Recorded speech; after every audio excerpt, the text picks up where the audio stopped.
From a very early age, we learn about risks. We improve our ability to identify and evaluate dangers.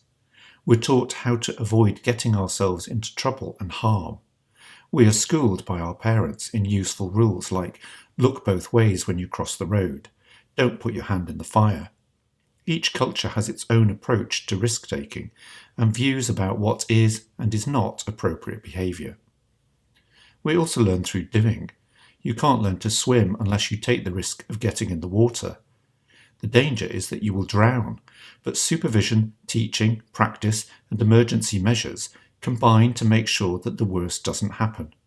We gain the benefits of calculated risk-taking without being reckless.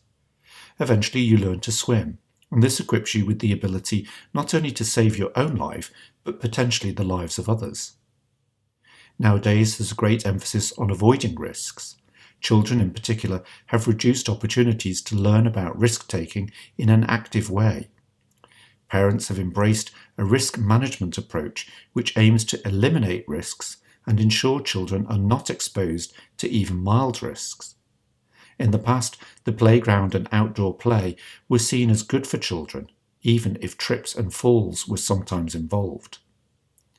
Now there's a danger of unduly restricting the activities of children and limiting the richness of their formative experiences. If you haven't encountered minor risks in a safe environment early on in life, will this diminish your ability to cope with risks later in life? As adults, we're all subject to, even bombarded by, messages that encourage us not to take risks. Don't smoke, drink in moderation, eat less, have safe sex, don't exceed the speed limit. The messages are everywhere. Interestingly, even when we know this is good advice, it doesn't mean that we follow it. Cold logic doesn't always govern our decision-making.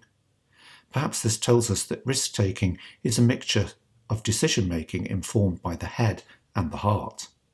Smoking may be bad for us, but it can also be very pleasurable, especially in a social situation with other smokers. Risk-taking involves us making an assessment of the likelihood of gaining desirable benefits versus the potential of there being an unwanted outcome. We make a judgment as to whether the benefits are so desirable that they outweigh the losses we might incur. This is okay when our tacit understanding is based on a rich appreciation of the risks involved.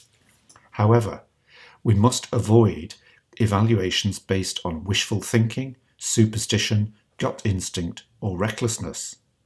The question we need to consider is, how do we learn more about risk-taking?